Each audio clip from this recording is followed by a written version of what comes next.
Why do you need my name? Because you're standing on private property. No, I'm publicly accessible areas, No, surely. this isn't public access. Of course it is, open to the public. No, it's not. Well, you'd have your gates there, wouldn't you, otherwise? This is not. This is our property. Legally, we've got title to. Right, but it's publicly accessible. I can walk in there if I like. You can't. Yes, I can. You can't. Private property. Signs over says you can't. But I can. It's public. It's open. It's publicly accessible. You don't understand? This is for access. There's a sign that says you're not allowed to access this property. Where's the sign saying I am not allowed to access? Where? Private property, no trespass. I'm not trespassing. If I was walking in there, I'd come down to reception or something like that, wouldn't I? Can I help you? At the front desk, staff quickly accuse the auditor of trespassing, pointing to a private property sign. But the law isn't that simple.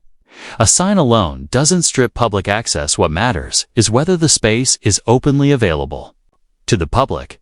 If there are no fences, locked doors, guards, or clear restrictions, then it remains accessible, just like any other business entrance.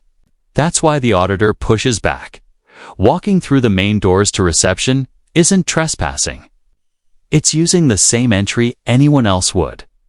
This moment underscores a common mistake: owning property doesn't erase public access when the area is visibly open to all. Give me a tour. Can you give me a tour around? You can't have a tour around this. This is a private property. Okay, I'm only asking. I'm just. What is your name, please? Do I have to give you my name? If you don't have to. Okay, I'd like to know your I decline to give it. You'd like to come to our property and have a tour, so I'd like you to know your name. Well, maybe if you invite me in for a tour, then maybe I would give him a name. But we don't do tours because this is a private business. Oh, fair enough then. That's fine. That's okay. So I'll stay outside and just do as much video as I can see from here. You're not allowed. I understand you want to take a drone picture as well. Yes, I get some aerial footage. You can't. It's illegal. Illegal? Illegal. According to CAA rules, most drone pilots don't need a license for recreational flights or many commercial uses. The key factor is the drone's weight and how it's flown. A lightweight model like a DJI Mini under 250 grams can legally operate. In public or semi-public areas, if the pilot follows basic safety rules, such as keeping line of sight, avoiding crowds, and respecting height limits. Despite common belief, businesses don't control the sky above their property. Airspace belongs to the CAA, unless the drone enters a restricted zone or creates a real safety risk. The operator has every right to fly and film, regardless of who feels uneasy. License, it wouldn't be illegal. No, you need to have a license to have a drone. Do I? And then yes, you do. And then you have to have approval to go over private property. Where? I think you're mistaken. No, I'm not mistaken. Well, where are you reading that from? It's illegal. You can't go in a drone. I think you're making. Are you just making that up? I can come to your house, take a drone, and hover over your window. Absolutely can, yeah. No, I can't. Yes, you can. Okay, well, but this isn't a residence, so this isn't a private residence. I mean, obviously there's privacy issues with the house. So I'm just politely warning you that if you, I've already called our security. Oh, right, okay. If you put the drone up, I will call the police and we'll take. This situation shows a business overstepping, mistaking discomfort for illegality, and trying to shut down lawful drone use with threats and police calls. Instead of checking the rules, staff lean on intimidation, while officers often get dragged into cases where no crime exists.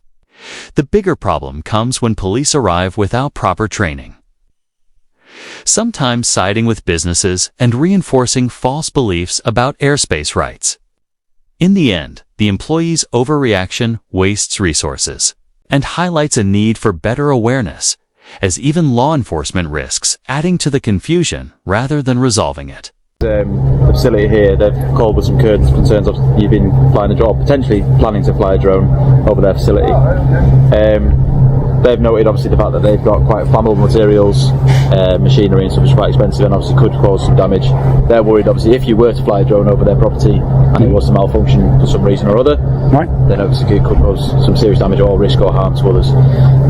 So why is that a police matter? Well, obviously if you were to cause damage with that intention, that would be a police matter. Intention? I won't intention it to let me drone. I'm not here to cause a bother or fight. I'm just wanting to know what you're doing here and what your intention is.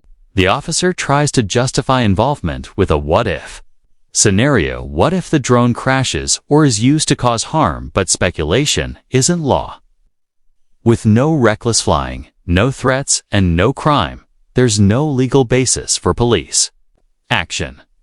The auditor questions why officers are even involved, and the response only highlights weak reasoning.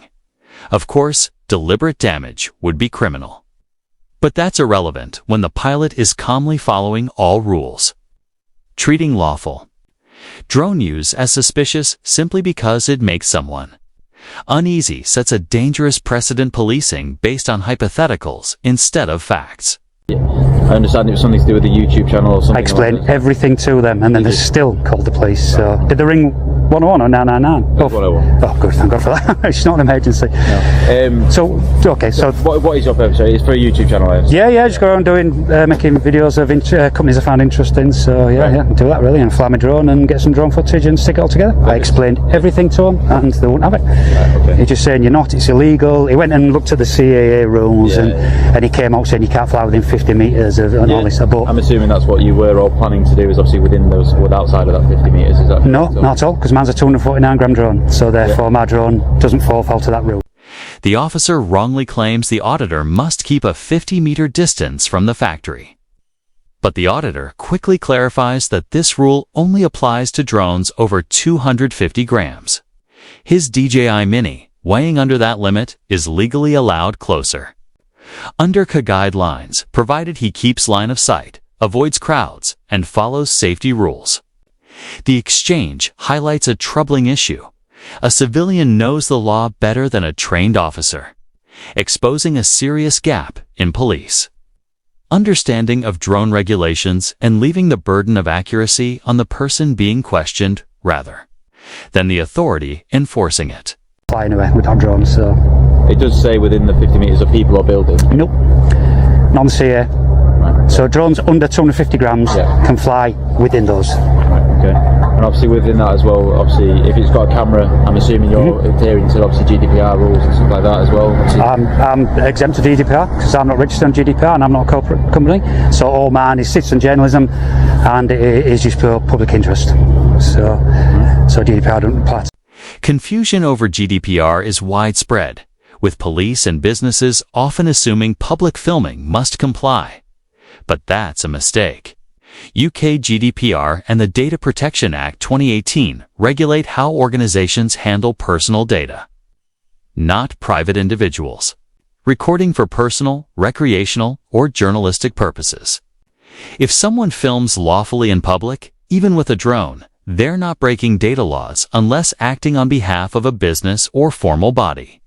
The real issue is poor training officers misapply GDPR, creating unnecessary conflict.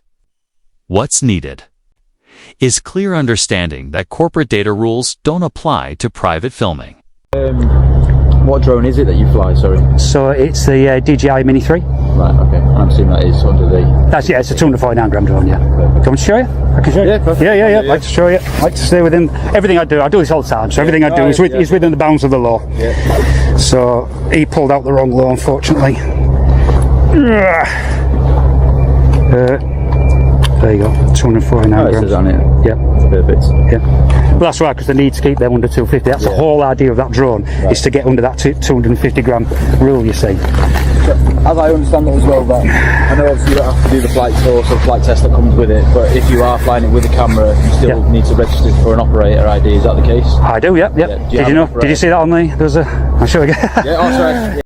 At this stage, the officer shifts from law enforcement to policing feelings, and the exchange quickly unravels.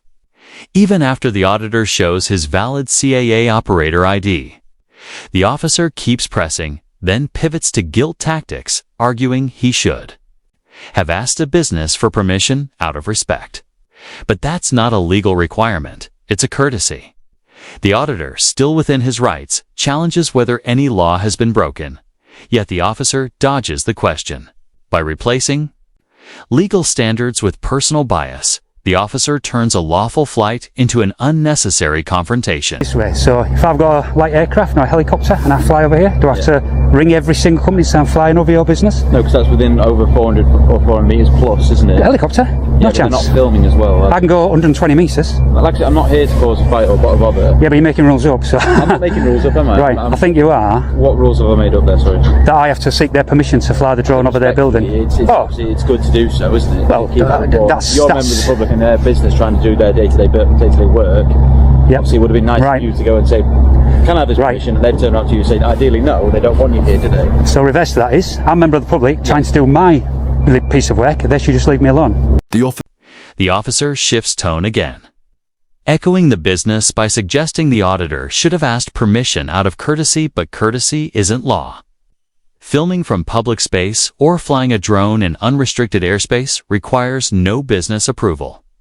And a trained officer should know that. The auditor calmly counters, pointing out he's simply doing his work legally, while the business is overstepping. By siding with feelings over facts, the officer blurs the line between law and emotion, reinforcing false narratives instead of protecting rights.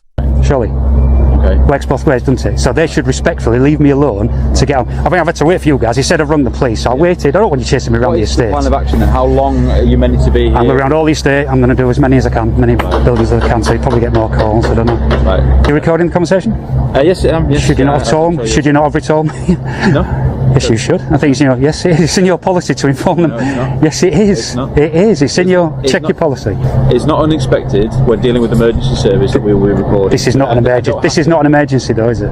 So I'm an emergency service worker, Right. so like I say, I can go to any incident I'm called to and activate my body-worn camera. I don't need to tell you that it's activated. right. What did you mention earlier? GDPR. Yes. How do I know that you was recording? How would I know that I can now Like get hold I of say, that? it's not unexpected when No. dealing with a Rob, person of the incorrect, emergency officer. service. Incorrect, I'm I'm not. afraid. You are. Under College of Policing guidance, officers must tell people when they're being recorded.